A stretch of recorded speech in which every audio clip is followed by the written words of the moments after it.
structures of sentences. That's what we'll be talking about today.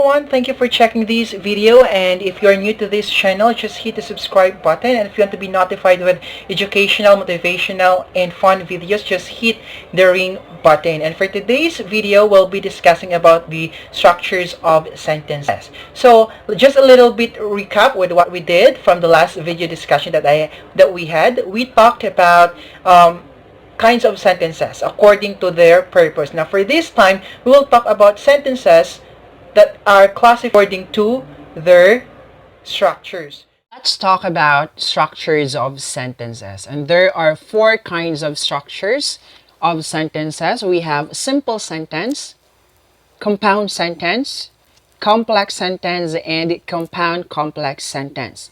But before we proceed, let's talk first about independent clause and dependent clause.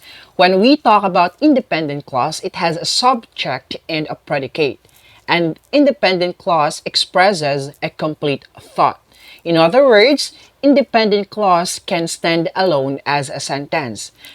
On the other hand, dependent clause has a subject and a predicate as well. However, it does not expresses a complete thought.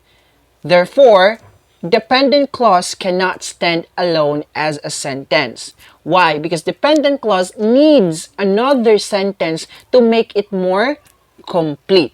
And dependent clause is also called as subordinate clause. Let's take this example. He got absent yesterday because he was sick. So if you will analyze these two sentences, they have subject and predicate, right? But we have one sentence here that cannot stand alone. Let's try analyze this one.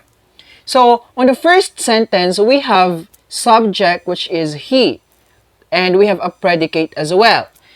And the second sentence, we have also this subject and the predicate, no? So in that case, they have both similarities, the subject and the predicate. However, let's try to analyze whether which sentence has a complete thought and which sentence do not express a complete thought. So the first sentence, he got absent yesterday. Who got absent yesterday? He. Okay, when he got absent yesterday. So basically, this sentence has a complete thought. So it doesn't need another sentence to make it more complete. So that's why the first sentence, which is he got absent yesterday, is our independent clause. Now, in this second sentence, because he was sick, this is dependent clause because it needs another sentence to make it more complete. Why? If we just say because he was sick, so there is a confusion with that. Oh, what's the matter, diba? What's the matter? Because he was sick. And so what? Right? So it needs another sentence to make it more complete. If we try to, that's the reason why because he was sick is our dependent clause. Now, to make this sentence more complete, why don't we combine these two sentences? He got absent yesterday because he was sick. So, in other words, the dependent clause really needs another sentence to make it more complete. Okay, so that is the work of independent clause and dependent clause. The reason why we talked about independent clause and dependent clause, it is because it would serve as our springboard in identifying sentences according to their structures. Why? Because they have classified according to the number of independent clause and dependent clause. Again, all the structures of sentences, classified according to the number of independent clause and dependent clause. Now, let's talk about the first. Give the project to Anna, who will submit to our teacher. Let's divide this sentence into two. I gave the project to Anna. We have first the first one, and who will submit to our teacher the second one. Now, let's try to identify these. Where is our independent clause and dependent clause? Again, if we talk about independent clause, it can stand alone. The sentence is complete already. It has a complete thought. Now, from among these two sentences, where is the sentence that has a complete thought? Okay, very good. I gave the project to Anna. So, because it has a subject and a predicate. So, that is our independent clause. So, automatically, the word who will submit to our teacher is our dependent clause because it needs another sentence to make it more complete, right? Now, if we try to diminish this, and only who will submit to our teacher is the only one sentence. Do you think it's understandable? Do you think it's a complete thought? No, basically not. So it needs another sentence to make it more complete. Okay? So that's why it should have, I gave the project to Anna, who will submit to our teacher. And that's the work of independent clause and dependent clause. I have here another example. The teacher reprimanded the boy because he was sick. Noisy rather. So in this sentence, of course, we'll divide this into two. The teacher reprimanded the boy, and then because he was noisy. Now, let's try to analyze again where is our independent clause and where is our dependent clause. Now, the teacher reprimanded the boy. Is it a complete thought? Correct. So that is independent clause. How about because he was sick? Because he was sick is our dependent clause because it needs another sentence to make it more complete. So that's the reason why. So, structures of sentences. Let's talk about simple sentence. Simple sentence composed of one independent clause but no dependent clause. The man writes books and novels. She loves to sing. So as you can see, on these sentences, there is only one independent clause. And there's no dependent clause is being included to these sentences. So that's the work of simple sentence. It is just composed with one independent clause and zero or no dependent clause. So let's define terms first before going to the second structures. Conjunctions. When we talk about conjunctions, it is a word that joins single words or group of words. In conjunctions, we have this, what we call coordinating conjunctions. Coordinating conjunctions joins words or group of words that have equal grammatical weight in a sentence. And these coordinating conjunctions classified with fanboys. Fanboy stands for and, nor, but, or, yet. So, next, conjunctive adverb. It is used to clarify the relationship between clauses of equal weight in a sentence. Example for these are however, hence, nevertheless, indeed, moreover, and etc. So these defining terms, we can use this to the next discussion, which is the compound sentence. When we talk about compound sentence, it is composed of two or more independent clauses but no dependent clause. These sentences may be formed by any of the following constructions. Two simple sentences joined by a coordinating conjunctions. So, compound sentence, there are two simple sentences that are joined by coordinating conjunctions. Example, he condensed, but he is too shy to show it. So as you can see here, we have one sentence, he condensed, and he is too shy to show it. The reason why we have two simple sentences, because it's joined with coordinating conjunction but. Okay? So if that would be the case, then that is compound sentence. Another example, we can draw a picture or we can create a painting. So in this sentence, it is being joined by coordinating conjunction or. So in that case, we have one sentence, we can draw a picture, and we can create a painting. In other words, this sentence is classified into compound sentence. Next,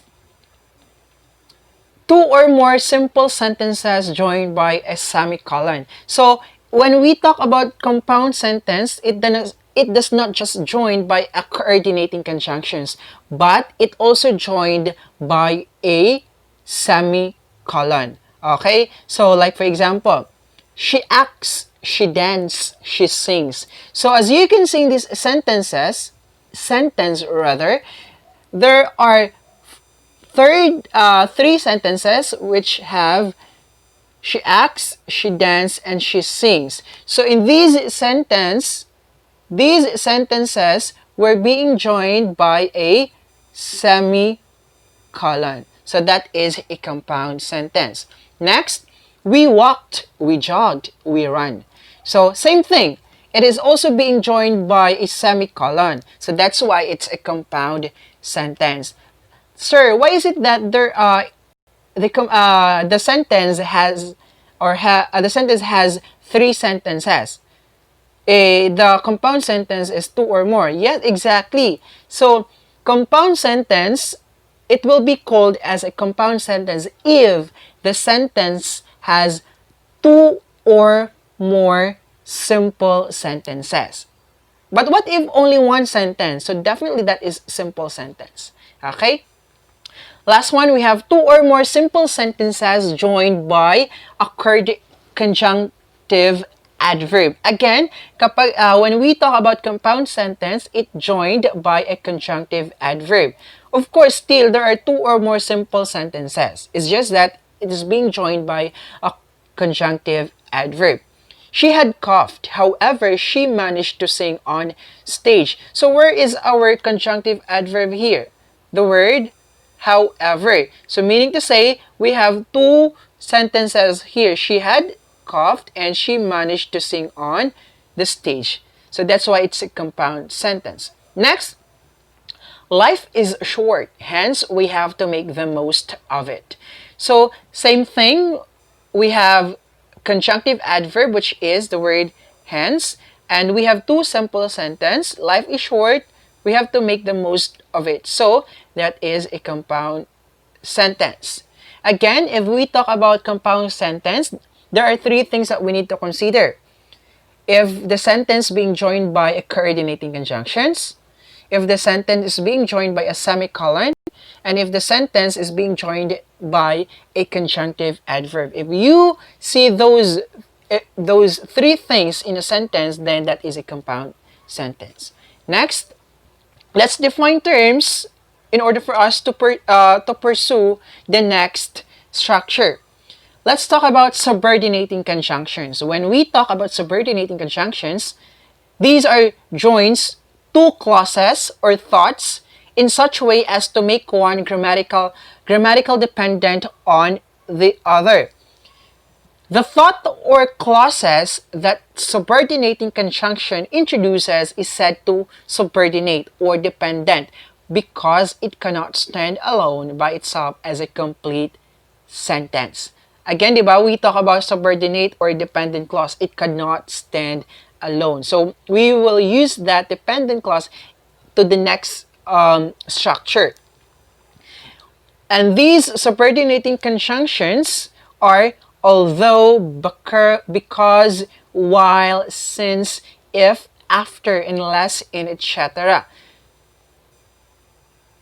Next is relative clause. When we talk about relative clause, it begins with a relative pronoun. Again, relative clause begins with a relative pronoun. We have who, which, that, where, when, whom, and etc. So let's talk about the third structures, which is the complex sentence. It is composed of one independent clause and one or more dependent clauses. Again, complex sentence, one. There's only one independent clause and one or more dependent clauses. These sentences may be formed by any of the following constructions. First, one independent clause and one or more dependent clause joined by a subordinating conjunctions. Okay? If we talk about complex sentence, there is one independent clause and one or more dependent clauses. And if it is being joined by a subordinating conjunction. For example, she got absent yesterday because she was sick. Note that if you notice that the underlying group of words are the independent clauses, while those that are italicized are the dependent clause introduced by subordinating conjunctions. Again, if the sentence introduced by subordinating conjunctions, meaning to say that is a complete complex sentence. Another example, he cares for me as though I were her relative. Same thing. There is a subordinating conjunctions that is being introduced, which is as though. So that is a complex sentence because we have one independent clause and of course one dependent clause. So that is why it's a complex sentence. Second one independent clause and one or more dependent clauses joined by a relative clause. Okay, so relevant now works where I have worked before. I read Frankenstein, which Mary Shelley wrote. So same thing. You notice that the underlined group of words are the independent clauses, while those that are italicized are the dependent clause introduced by relative clauses. So we have in these sentences we have relative clauses, where and which. So meaning to say that is a complex sentence. Okay? Next, the last one we have compound complex sentence. It is composed of two or more independent clauses and one or more dependent clauses. Again, two or more independent clauses and one or more dependent clauses. Though most people loved it, the movie did not fare well in the box office, but it had a huge following in the provinces, which usually does not go for these movies genre. Now, to this example, we have to identify first the independent clauses. Again, if compound complex, we are talking about two or more independent clause. So we will be analyzing two or we will find two or more independent clause. First, we have the movie did not fare well in the box office. That's the first one.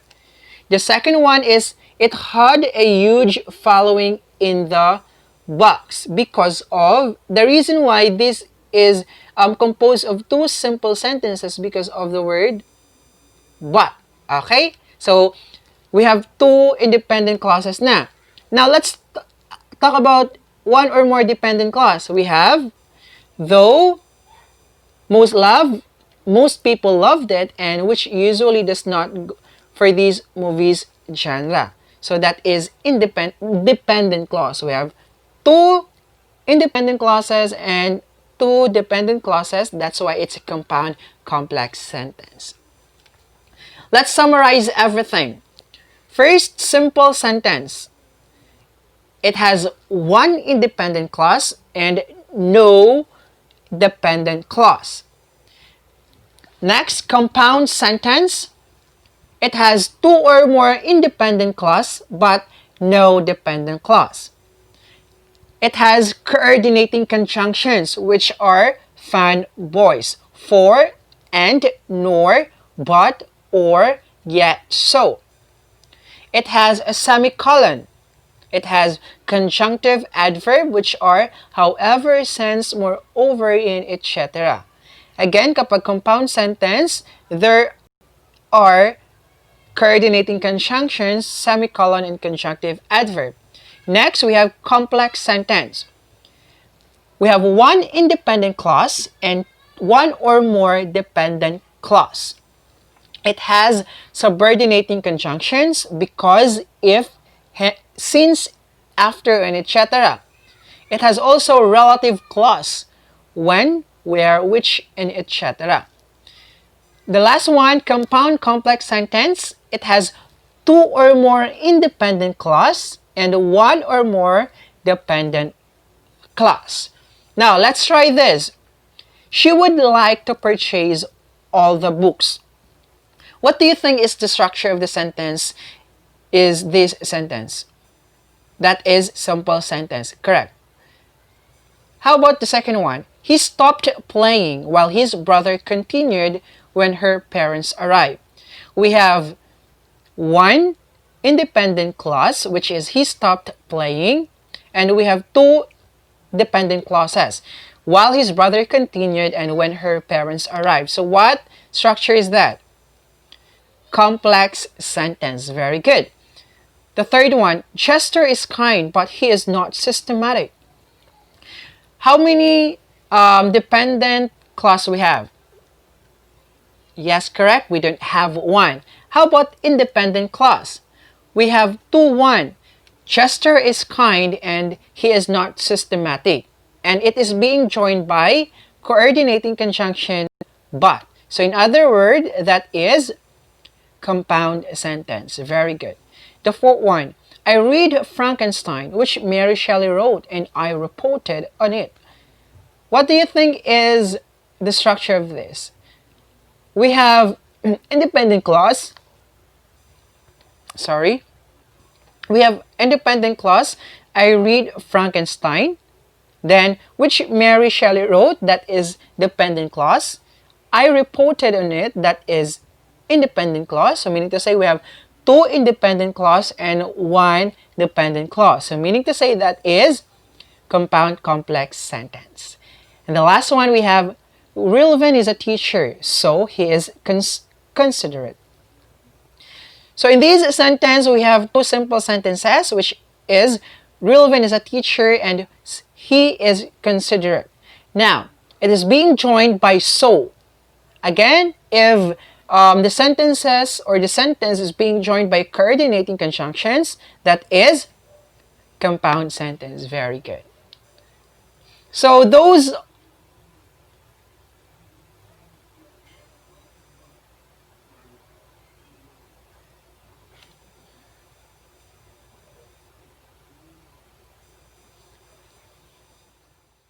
combine sentences together. Okay? So I hope you learned something for today's lesson.